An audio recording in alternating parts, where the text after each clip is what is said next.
Last episode में हमने देखा था कि ग्योम हिसिक के पास आकर उसे बताती है कि ड्यूगो में ड्रग्स की सप्लाई हो रही है। तुम ड्यूगो पर नज़र रखना और मैं शियो को ढूंढती हूँ, और अगर तुमने मेरी हेल्प नहीं ली तो तुम पछताओगे। अब यहाँ पर हिसिक ग्योम को बताता है कि हमने वहाँ की तलाशी ली थी और जो हमें मास्क मिले हैं उनमें ड्रग्स नहीं है, इसीलिए हमें इस केस को बंद करना होगा। ग्योम बोलती है कि तुम नामसून पर भरोसा रखो, वो कोई ना कोई सबूत निकाल कर तुम्हें दे देगी। यहाँ पर हिसिक कहता है कि मैं नामसून पर भरोसा नहीं कर सकता क्योंकि वो अपने आप को कंट्रोल नहीं कर पाती अपनी पावर्स का यूज़ करते टाइम। अब यहाँ पर ग्योम हिसिक से पूछती है क्या तुम नामसून से प्यार करते हो और उसके साथ शादी करना चाहते हो। वो अभी 21 साल की है, ये शादी का टाइम बिल्कुल सही है। यहाँ पर हिसिक बोलता है कि आप कैसी बातें कर रही हैं, ऐसा कुछ भी नहीं है। फिर ग्योम से वो कह रहा था कि आप वो रुपये वापस ले लीजिए जो कि आपने मुझे लास्ट टाइम दिए थे। ग्योम कहती है कि उन रुपए को तुम ड्रग इन्वेस्टिगेशन में यूज़ करो, मुझे नहीं लगता कि गवर्नमेंट तुम्हें इतने रुपए देती होगी कि वो इन्वेस्टिगेशन पूरी हो सके, जिस पर अब हिसिक भी मान जाता है। नेक्स्ट सीन हम वही कंपनी का देखते हैं जहाँ पर कि अब नामसून ने हवासा को देख लिया था और वो इतना कहती है कि तुम्हें इस बार मैं और मेरी मॉम माफ़ कर रहे हैं, ये जानने के बावजूद भी कि तुमने मुझे मारने की कोशिश करी थी। नेक्स्ट टाइम से ऐसी गलती मत करना। हवासा भी यहाँ से चली जाती है। फिर हम शियो को देखते हैं जो भी नामसून की वही वीडियोस देख रहा था, और ये वीडियोस मैनेजर हियो ने ही बनाई थी। अब हियो को ऑफिस में बुलाया जाता है जिस पर कि शियो पूछ रहा था कि उस लड़की का नाम क्या है जो काफ़ी ज़्यादा स्ट्रॉन्ग है। हियो से नाम बता देता है। फिर शियो से बोलता है कि तुम्हें उस लड़की पर नज़र रखनी है। हियो कहता है कि मैं आपकी बात समझा नहीं। शियो कहता है कि मुझे गलत मत समझना, मैं उस लड़की को और भी ऊपर ले जाना चाहता हूँ, इसीलिए तुम उसकी वीडियोस बनाकर मुझे सेंड करते रहना, जिस पर कि अब हियो भी मान जाता है। अब नेक्स्ट सीन में हम नामसून के दोनों दोस्त मिसेज ना और हियो को देखते हैं। वो खाना खा रहे थे, तभी हियो को कॉल आती है नामसून की, जो उसे कहती है कि तुम्हें डूगो में आना होगा और मेरी हेल्प करानी होगी। फ़ोन करते ही हियो सोच में पड़ जाता है कि वो डूगो में क्या कर रही है। यहाँ पर फिर उसकी फ्रेंड बोलती है कि शायद उसकी मॉम ने उसे काम करवाना शुरू कर दिया होगा। अमीर लोगों को पैसों की कुछ ज़्यादा ही भूख होती है, वो अपने बच्चों को भी काम में लगा देते हैं। फिर हम घर पर देखते हैं जहाँ पर कि ग्योम पहुँची हुई थी और सभी खाना खा रहे थे। वो चिल्लाकर कहती है कि तुम्हें नहीं पता आज क्या डे है। अब वो सभी एक्सरसाइज करने लग जाते हैं, जहाँ पर कि हम देखते हैं बेचारे नामिन से तो एक्सरसाइज हो ही नहीं रही थी। अब ग्योम भी उसे उठाकर साइड में रख देती है कि तुम्हारे बस का कुछ नहीं है, और अपनी एक्सरसाइज के लिए चली जाती है। तभी डोंग उसके पास आता है और बोल रहा था कि क्या तुम्हें पता है कि नामिन तुमसे 5 साल से नाराज़ है। तुमने नोटिस किया होगा कि वो तुम्हारे बुलाने पर ही तुमसे बात करता है, बाकी टाइम वो तुम्हें बुलाता तक नहीं है। फिर हम नामिन को देखते हैं जो अपनी नानी गिलजैंग के पास जाकर उन्हें बता रहा था कि एक बार मैं खाना खा रहा था, तभी मॉम ने मुझे एक फ़ोटो भेजी कि मैंने तुम्हें झुंड में देख लिया, और वो झुंड सुअरों का था। तब से मैं उनसे नाराज़ हूँ और उन्होंने मुझे मनाने की भी कोशिश नहीं करी। तभी उसके पास ग्योम आती है और कह रही थी कि तुम्हें क्या लगता है अगर तुम मुझसे ऐसे ही मुँह बनाकर रखोगे मुझे बहुत फ़र्क पड़ जाएगा। मुझे कोई फ़र्क नहीं पड़ता, तुम भी अपने डैड की तरह हो गए हो, जो करना है वो करो। यहाँ से ग्योम चली जाती है वापस अपनी एक्सरसाइज पे, और नामिन गया था अपने डैड बोंग के पास। उन्हें कहता है कि आप मॉम के साथ क्यों नहीं रहते, अब तो नामसून वापस आ गई है ना। मैं अपनी मॉम के साथ नहीं रहना चाहता, मैं भी आपके साथ यहीं रहूँगा। बोंग कहता है कि तुम ऐसा नहीं कर सकते, और ये बड़ों की बात है कि हम साथ रहते हैं या फिर नहीं रहते, तुम नहीं जानते। मैं मंगोलिया में नामसून को खोकर आ गया था, तब से हमारी बहस हो गई है। तो नामिन कहता है कि अब तो नामसून वापस आ गई है ना, आप उसे लंच पर तो बुला ही सकते हैं। तो बोंग कहता है कि तुम ठीक कह रहे हो। वो यहाँ से सीधा नामसून को कॉल लगाते हैं। नामसून अपने दोनों दोस्तों के साथ थी। कॉल पर वो नामसून को इनवाइट करते हैं लंच पर। नामसून कहती है कि ठीक है, आज तो मैं अभी डिलीवरी के लिए जा रही हूँ, मैं कल ज़रूर आऊँगी। फ़ोन करते ही बोंग कह रहा था कि तुम्हारी मॉम करना क्या चाहती है, उसने नामसून को डूगो में डिलीवरी के लिए क्यों रखा है। नेक्स्ट सीन में हम गिलजैंग को जूनी के साथ देखते हैं। गिलजैंग ने यहाँ पर पुलिस वालों को कॉल लगाई हुई थी ताकि वो उसे ढूंढ सके जिसने कि जूनी के पैसे हड़प लिए हैं, लेकिन फिर वो कहती है कि ये तुम्हारे बस का काम नहीं है, तुम इसे रहने दो, मैं खुद ही देख लूँगी। जूनी गिलजैंग को कहता है कि आप तो ऐसे कर रही हैं जैसे ये वो रुपए आपके होंगे। नेक्स्ट सीन में हम ग्योम को देखते हैं जो कि गोल्ड ब्लू में पहुंच चुकी थी। वहां पर नामगिल उसे बताता है कि एक डॉक्यूमेंट एसोसिएशन की तरफ से आए हैं। उनका मानना है कि उनकी जो कंपनी फॉरेन में है उनका नाम हमारी कंपनी से मिलता है, और मैंने तो आपको पहले ही कहा था अपनी कंपनी का नाम बदलने के लिए कि आप अपनी कंपनी का नाम गोल्ड ब्लू ना रखें। जिस पर ग्योम कहती है कि मैं अपनी कंपनी का नाम क्यों बदलूं, तुम उन्हें रिप्लाई में लिख दो कि आपने मुझे ऐसे मैसेज करके अपमानित किया है, मैं अपनी कंपनी का नाम क्यों बदलूं? अगर आप इसको इसी वे में ले जाना चाहते हो तो मेरे एक्स बॉयफ्रेंड का नाम ये था जो कि आपके कंपनी के सीईओ का नाम है, आपको भी उनका नाम बदल देना चाहिए। फिर वो नामगिल से पूछती है क्या कोई और न्यूज़ भी है। वो बताता है कि आजकल हमारी कंपनी में काफ़ी लेडीज़ आ रही हैं और अपनी ज्वेलरी को बेच के स्टॉक्स में जो पैसा लगा है वो ले रही है। इसकी वजह ब्रैड सॉन्ग है।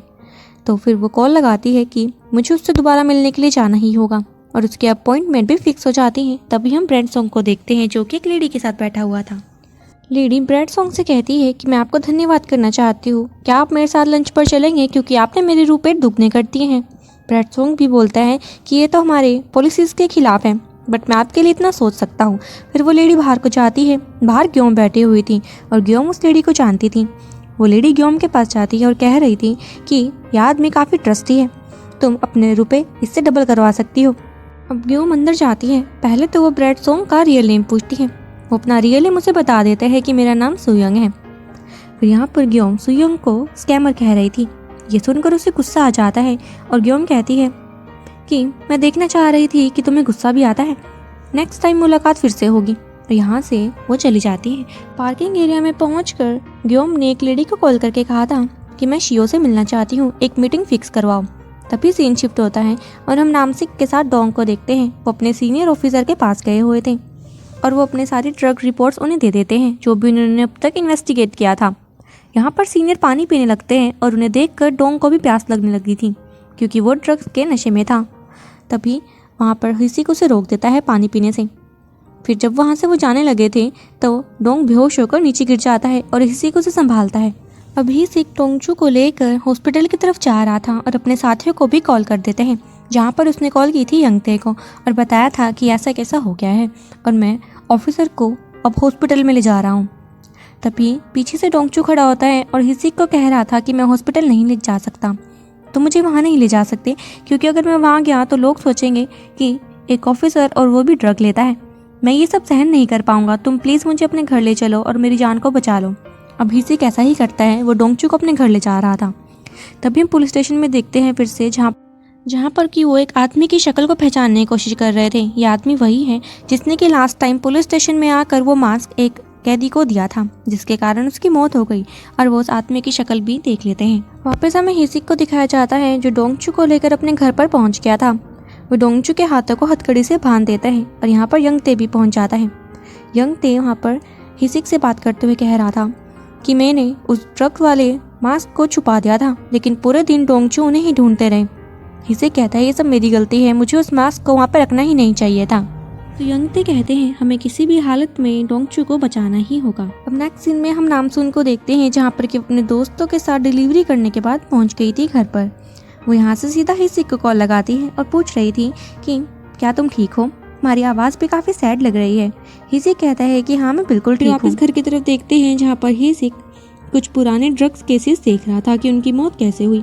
जहाँ पर उसे पता लगता है कि लोगों की मौत 3 दिन बाद ही हो चुकी है क्योंकि उन्होंने काफ़ी ड्रग ले लिया था। तभी पीछे से डोंगचू को होश आता है और डोंगचू हिसिक पर हमला भी कर देते हैं। हिसिक उन्हें हानि नहीं पहुंचा रहा था क्योंकि वो उनका सीनियर था, लेकिन डोंगचू तो हिसिक को मारने पर तुल रहा था। तभी वहाँ पर नामसून पहुंच जाती है और हिसिक की मदद करती है। हिसिक उसे कहता है कि तुम इन्हें चोट मत पहुंचाना, इन पर ड्रग्स का गलत असर हो गया है। अब नामसून उन्हें चोट नहीं पहुंचाती, जैसे तैसे करके उन्हें अपने काबू में लाती है और उनके हाथों और पैरों को बंधवा देती है हिसिक के साथ मिलकर। अब इसके बाद वो हिसिक को बता रही थी कि मुझे वहाँ पर कुछ भी नहीं मिला, मैंने काफ़ी तलाशी करी लेकिन वहाँ पर तो ड्रग्स से रिलेटेड कुछ है ही नहीं। हिसिक कहता है तुम बस एक काम करना, जो भी वाइट कलर की चीज़ दिखे उसे उठा लाना, जिस पर नामसून भी हामी भरती है। नेक्स्ट सीन में नामसून अपने दोस्तों को लेने के लिए गई हुई थी उसी गार्डन में। उसके हाथ में कुछ था जिसमें कि वो अपने दोस्तों को बिठाती है और भागकर अपने काम के लिए ले जा लेती है। अब नेक्स्ट सीन में हम ग्योम को देखते हैं जिसके पास नायन भी बैठी हुई थी। ग्योम नायन को कह रही थी कि आप ओलंडिया में मैसेज कर दो कि मैं शियो से गरीबियाँ बढ़ाना चाहती हूँ ताकि मैं उसे और अच्छे से जान पाऊँ। फिर यहाँ पर नायन जब बाहर जाने लगी थी तो ग्योम को बताती है कि आपकी मोम रात को लेट पहुँचेगी। ग्योम कहती है कि उन्होंने ऐसा क्यों किया, तो नायन उन्हें बता रही थी कि शायद आपकी मोम किसी को पसंद करती हैं। तभी हम गिलचैंग को जूनी के साथ देखते हैं जहाँ पर कि वो काफ़ी टाइम एक साथ स्पेंड कर रहे थे और डांस वगैरह करके एंजॉय करते हैं। अब नामसून भी अपने दोनों दोस्तों के साथ डूगो में पहुँच चुकी थी। वो सीओ के साथ अंदर चले जाते हैं और मिस ना को बाहर ही छोड़ देते हैं ताकि वो रखवाली कर सके कि अंदर कोई ना आए। मिस ना बाहर अकेली थी, तभी वहाँ पर हियो पहुँच जाता है जो उनसे पूछ रहा था कि तुम यहाँ पर क्या कर रही हो। मिस ना डर के मारे से बोलती है कि मैं यहाँ पर टॉयलेट ढूंढ रही हूँ और वो वहाँ से भाग जाती है। अंदर की तरफ देखते हैं जहाँ पर कि नामसुन अपने काम पर लगी हुई थी, तभी हियो अंदर आकर लाइट ऑन कर देता है। उसे शक हो गया था कि अंदर कोई है, लेकिन तब उसे नामसुन और शियो दोनों ही नहीं दिखते, वो दोनों छुप चुके थे। जैसे ही हियो वहाँ से बाहर को चले जाते हैं तभी नामसुन और उसका दोस्त बाहर आता है। तभी हियो लाइट लेकर उनके सामने चले जाते हैं। नामसुन देखकर डर गई थी और हियो को उठाकर दूर फेंक देती है। उसे ये भी पता नहीं लगता कि उसने उन्हें उठाकर फेंका कहाँ पर है। अब हम गिलजेंग और जूनी को देखते हैं। गिलजेंग शर्मा रही थी और जूनी उसे अचानक से कह देता है कि मुझे काफ़ी तेज़ टॉयलेट आया है और मैंने सुना है कि ये जगह टॉयलेट करने के लिए काफ़ी अच्छी है। गिलजेंग बाहर निकलती है और कहती है क्या तुम मेरी इंसल्ट कर रहे हो। जूनी मना करते हैं कि नहीं, मैं तुम्हारी इंसल्ट क्यों करूँगा भला, मुझे सच में ही काफ़ी तेज़ टॉयलेट आया है। तो गिलजेंग अब जूनी को अपनी गोद में उठाती है और उसे टॉयलेट के लिए ले जा लेती है। फिर से नामसुन को देखते हैं जिसने कि अब सारी वाइट कलर की चीज़ें इकट्ठी कर ली थी और पुलिस स्टेशन के बाहर छोड़ देती है। यंगते और उसका दोस्त हैरान था कि ये चीज़ें यहाँ पर रखने वाला कौन है। टोंगशु को भी होश आ गया था। हिसिक टोंगशु से कहता है कि कल तुम मुझे मारने की कोशिश कर रहे थे, अगर नामसुन ना आती तो मुझे मार चुके होते। टोंगशु कहता है कि जितना मुझे होश आया उसमें मुझे तुम मॉन्स्टर की तरह लग रहे थे, इसलिए मैंने तुम पर हमला कर दिया। हमें शियो को दिखाया जाता है जो अपनी लैब में रिसर्चर के साथ था। वो रिसर्चर से कह रहा था कि मैं सबसे स्मार्ट और पावरफुल होना चाहता हूँ।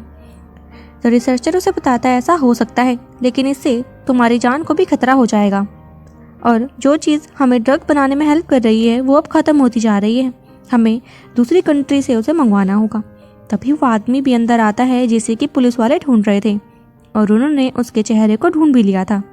शियो उसके आते सार ही उसे मारने लग जाता है। उसके चेहरे पर बार बार वार कर रहा था कि पुलिस वालों ने तुम्हारे इस चेहरे को ढूंढ लिया है, अब ये चेहरा मेरा किसी काम का नहीं। अब गिलजेंग घर आई थी जहाँ पर ग्योम उन्हें कहती है कि आप ये सब नहीं कर सकती। गिलजेंग कहती है कि मैं ऐसा क्यों नहीं कर सकती, ऐसा कहाँ लिखा है कि उम्र बढ़ने पर प्यार नहीं कर सकते। ग्योम कहती है मेरे कहने का ये मतलब नहीं था, मैं चाहती हूँ पहले आप मेरे डैड को डिवोर्स दे दें, उसके बाद जो करना है करें। गिलजेंग कहती है कि मैं तुम्हारे डैड को छोड़कर नहीं गई थी, वही हमें छोड़कर चले गए हैं और पैसों के चक्कर में तुम्हारा दिल भी पत्थर का हो गया है। नेक्स्ट सीन में हम उन सभी को खाना खाते हुए देखते हैं जहाँ पर नामसुन ग्योम से पूछती है कि मॉम मुझे डैड ने खाने पर बुलाया है, क्या मैं जा सकती हूँ। ग्योम हाँ में भरती है। तभी वहीं पर नामिन बैठा हुआ था, वो बोलता है कि मॉम मुझे आपके साथ नहीं रहना है, मैं अपने डैड बोंग के साथ रहना चाहता हूँ, और वो उठकर वहाँ से चला जाता है। खाने के बाद ग्योम नायन से कहती है कि मैं एक बड़ी पार्टी ऑर्गेनाइज करवाना चाहती हूँ, उसकी तैयारियाँ शुरू कर दो। अब हम नामसुन को डूगो में देखते हैं, वो एक मास्क को चुरा रही थी, तभी पीछे से ही सिखा जाता है। नामसुन कहती है कि मुझे लगा तुम काम पर नहीं आओगे, मैंने तुम्हें काफ़ी मिस किया। हिसी कहता है कि हम कल ही तो मिले थे। नामसुन कहती है कि फिर हम ग्योम को देखते हैं जो कहीं जाने के लिए तैयार हो रखी थी और शायद वो शियो से मिलने के लिए जाने वाली थी। तभी गिलजेंग को भी देखते हैं, वो भी कहीं जा रही थी, तभी उसकी टकरार हो जाती है। उसी आदमी से हो जाती है जिसकी गाड़ी उसने उल्टाई थी। वह आदमी अजीब बिहेव कर रहा था और काफ़ी पानी भी पी रहा था। तभी रेस्टोरेंट की तरफ देखते हैं जहाँ पर नामिन एक लड़की की तरफ देखे जा रहा था। वो लड़की काफ़ी सुंदर थी, लेकिन उसका बॉयफ्रेंड भी रेस्टोरेंट में उसके साथ आया हुआ था। वो लड़की अपने बॉयफ्रेंड से कहती है कि उस लड़के को देखो कैसे घूर रहा है। नामिन फिर अपनी जेब से वही टैबलेट निकालता है जो लास्ट टाइम एक लड़की ने उसे दी थी कि इसे खाकर वो पतली हो गई। नामिन भी उस टैबलेट को खा लेता है। फिर हम हियो को देखते हैं जिसने कि अपना फ़ोन डूगो में छुपाया हुआ था और उस फ़ोन में वीडियो बन चुकी थी नामसुन और उसके दोस्त शियो की। अब ग्योम भी शियो से मिलने के लिए पहुंच जाती है। नेक्स्ट सीन में हमें हवासा को दिखाया जाता है जो नामसुन को ही घूरे जा रही थी और अपनी जेब से चाकू निकालती है और नामसुन की तरफ भाग कर जाती है। हिसिक भी वहीं पहुंचा हुआ था। हवासा तो नामसुन के पास जाते ही उसके पेट में छुरा घोंप देती है। नामसुन कुछ भी बोल नहीं पा रही थी और हिसिक तो चिल्ला पड़ता है। इसी के साथ हमारा ये एपिसोड खत्म हो जाता है। तो फ्रेंड्स, अगर आपको मेरी वीडियो अच्छी लगी तो मेरे चैनल को सब्सक्राइब करना मत भूलिएगा। मिलते हैं इस ड्रामा के नेक्स्ट एपिसोड में। Till then take care, good bye.